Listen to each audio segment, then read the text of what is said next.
If you are the landlord of a retail space that sells goods or services, you may be required to comply with a new law for your next tenancy contract.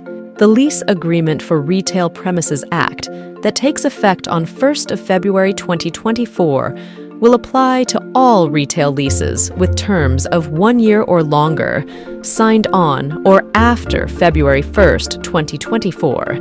This new law makes it mandatory for landlords and tenants to abide by the Code of Conduct for Leasing of Retail Premises in Singapore, as administered by the Fair Tenancy Industry Committee.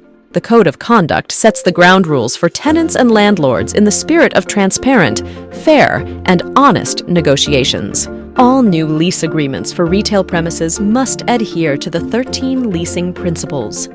The leasing principles cover exclusivity, costs to prepare the lease agreement and third-party costs, advertising and promotion charge and service charge, pre-termination by landlord due to landlord's redevelopment works, sales performance, material adverse change, pre-termination by tenants, security deposit, floor area alterations, building maintenance, rental formula, confidentiality, and data transparency.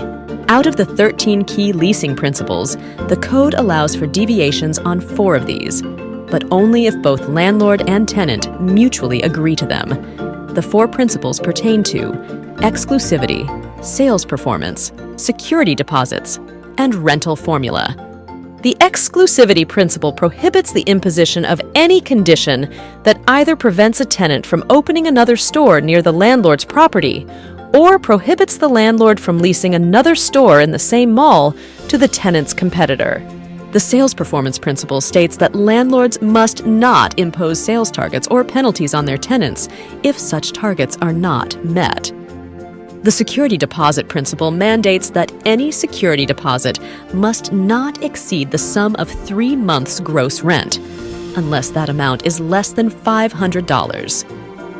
This principle also does not apply if the leased floor area is more than 5,000 square feet, or if the lease term is 3 years or longer.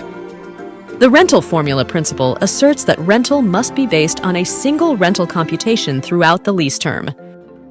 If both landlord and tenant agree to deviate from any of the 4 principles above, the landlord must submit a joint declaration of deviation to the FTIC within 14 days of signing the lease agreement.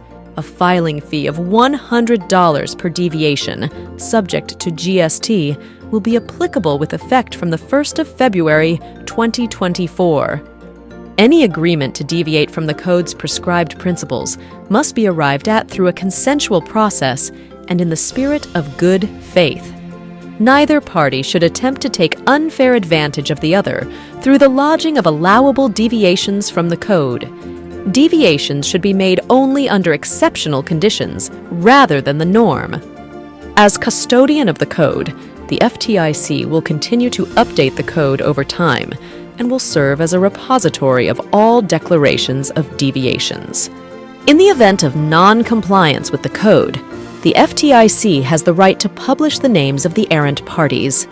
Both landlords and tenants are strongly advised to conduct their due diligence before signing the lease agreement. Once signed, the lease agreement becomes legally binding on both parties. Disputes arising within 14 days of the lease signing or alleged breaches of lease agreements can be referred to the Singapore Mediation Center. For more information on the Code of Conduct for Leasing of Retail Premises in Singapore, please visit this webpage or scan this QR code.